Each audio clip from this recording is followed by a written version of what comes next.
Whispers from the Sands. The Enigma of the Great Sphinx. 1403 BC. The Eternal Desert of Giza, Egypt. Under the merciless blaze of Ra's unblinking eye, the Giza Plateau stretches like a forgotten battlefield of gods and kings. Pharaoh Amenhotep II, the iron-fisted ruler of the two lands, holds court in distant Thebes. But here, amid the whispering dunes, his younger son, Prince Thutmose, chases shadows of glory. The air shimmers with heat as his chariot thunders across the sands, arrows flying true into the graceful bounds of gazelle. This is no ordinary hunting ground. No, this is a graveyard of empires, where the ghosts of antiquity stir beneath the surface. Rewind the wheel of time by a millennium, and Giza pulses with forbidden majesty. Towering obelisks pierce the heavens, colossal pyramids defy the stars themselves. These are the monuments of immortals, architect of eternity, who bent stone to their will. But now, the desert has played its cruel trick. Sands swallow secrets whole. Temples crumble into myth. Statues peer blindly from half-buried tombs. The plateau slumbers, ignored by the living, haunted only by the wind's eerie laments. Over 1,000 years old already, it's no sacred site. It's a royal playground. Chariots carve reckless paths through the ruins. Hunts echo like thunderclaps from a bygone age. Yet, in this desolation, fate lurks, coiled like a serpent in the shadows. Legend unfurls like a sacred papyrus, its edges frayed by the breath of gods. Young Thutmose, sweat-streaked and sun-scorched, seeks refuge in the furnace sky. He stumbles upon it, a colossal sentinel half-devoured by the earth. At first, a mere boulder mocking the horizon, but as he draws near, the truth claws free. A head, massive, regal, carved from the plateau's own limestone bones. Eyes like polished obsidian, staring to millennia with secrets locked in stone. Exhausted, Thutmose collapses in its shadow, and sleep claims him, not as rest, but as a gateway to the divine. In the velvet void of dreams, a presence descends. Horus, the falcon-headed lord of the skies, wings of gold slicing the ether. His voice, a rumble of thunder wrapped in silk. Mortal prince, behold my prison of sand. Free me, and the throne of the Nile shall be yours. I, Horus, guardian of kings, son of Osiris, swear upon the scales of Maat. Thutmose awakens, heart pounding like war drums. Heir apparent? No. A shadow prince, eclipsed by elder brothers. This pact with the divine? A siren's call to power, irresistible as the Nile's flood. Seized by destiny's grip, Thutmose rallies workers under cover of night. Shovels bite into the dunes. Torches flicker like fallen stars. Layer by layer, the impossible emerges. A behemoth reborn from oblivion. Behold the Great Sphinx of Giza, a riddle etched in eternity. Its lion's body sprawls 250 feet, longer than a pharaoh's grandest processional barge, rivaling the length of a modern football field. 66 feet tall at the shoulder, it reclines in eternal vigilance. Paws like temple gates crossed in solemn oath. The head, a king's, noble and enigmatic, crowned with the Neme's headdress, its cobra uraeus glinting like a promise of venomous protection. Hewn from a single defiant slab of limestone, this guardian demanded 1,000,000 man-hours of toil. Imagine 100 slaves, their lives poured into stone over 3 relentless years. Thutmose dubs a Hormicid, Horus in the horizon, a name that hums with prophecy, for the god who whispered in dreams now watches from the dawn. But oh, the colors lost to time, ghosts of glory revealed by flecks of pigment clinging like faded memories. Crimson floods of face and flanks, a deep red roar of royal blood, accented by coal-black eyeliner sharp as a dagger's edge. The Nemes, a celestial weave of vibrant blue, striped with molten gold, colors of the underworld and the upper sky, where pharaohs ascend as stars. Once, it must have blazed against the sands, a living idol warding off chaos itself. Horus, entwined with Ra the sun devourer, embodied kingship's fierce light. And as the last grains tumble away, the dream unfurls. Thutmose seizes a throne around 1400 BCE. Coincidence? Or the god's indelible contract? Sealed in sweat and stone? For centuries, the Sphinx stands sentinel, a colossus of power, divine bulwark against the abyss. Empires rise and shatter like Nile pottery. Invaders come and go, but endures, whispering warnings to those who dare listen.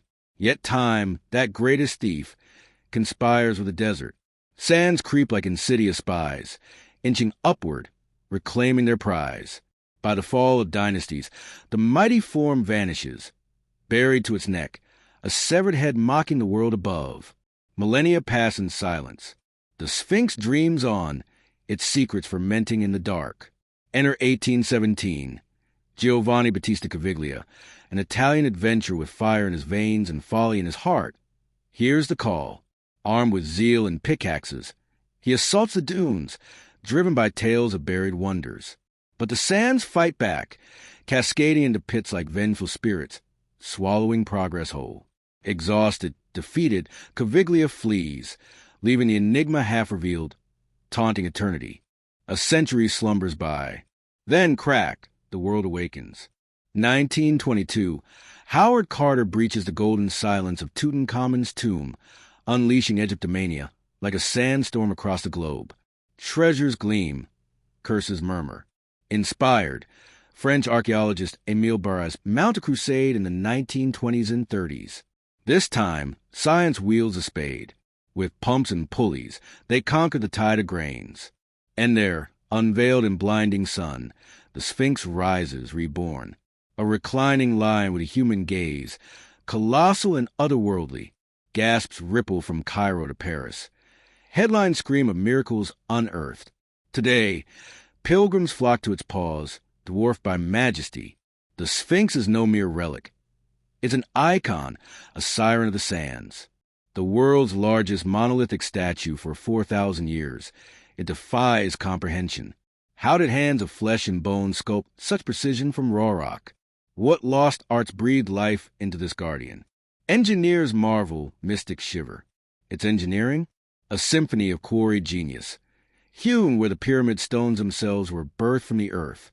But herein lies the shadow that devours light, the ultimate riddle, a chasm no scholar has bridged. Who forged the sentinel? A symbol of pharaonic might, yes, but whose face stares from the stone? The quest begins with the visage, a king's crown in eternity. Experts pore over fragments of the past.